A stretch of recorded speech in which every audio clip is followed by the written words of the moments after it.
Hello everyone. Today, let's talk about the story of a Chinese deity, Ru Shou. In ancient China, Ru Shou was the son of the Western Emperor Shaohao, the grandson of the Huangdi, and an unquestionable deity of the three generations. In mythology, Ru Shou's face was covered in white hair, a snake slithered from his left ear, tiger claws adorned his hands, and he wielded a divine axe while riding two giant dragons named Chu Ci, traversing the skies and the earth. Due to his fondness for wearing white robes, people also called him the White Emperor. Rucshou resided on Mount Yu, the westernmost mountain in the world. To the south of Mount Yu lay beautiful jade, while to the north lay abundant realgar. Rucshou possessed all the wealth of this place. From the mountain peak one could see the place where the sun sets. As the world was bathed in red light when the sun descended, Rucshou was also known as the god of red light. The two characters of Ru Shou symbolize satiety and harvest. He was the autumn god of ancient China. Wherever Ru Shou and his dragon Chu Ci passed, the air was filled with the fragrance of ripe fruits and grains. The distinction between night and day blurred, and foliage turned from green to yellow, heralding the arrival of autumn.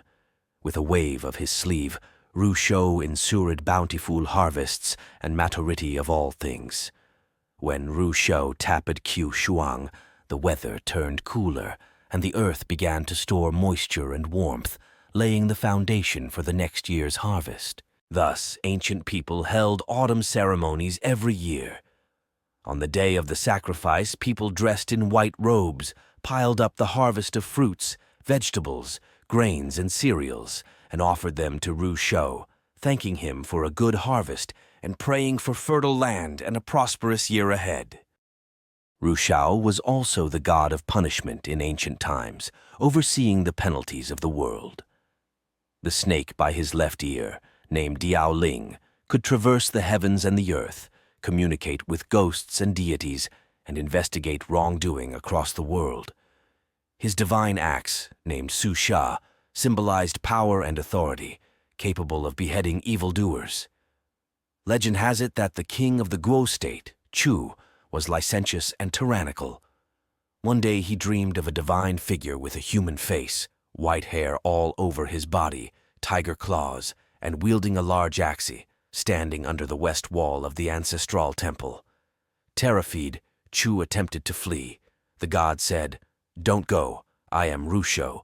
You are licentious and tyrannical.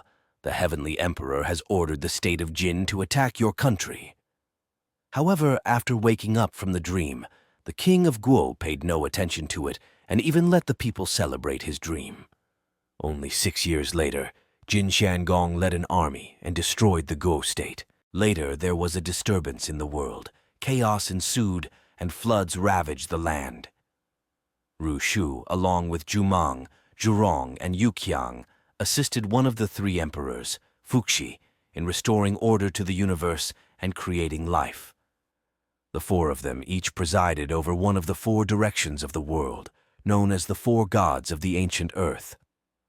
Ru Shou governed the land of the west, where the sun sets, overseeing the duty of each sunset.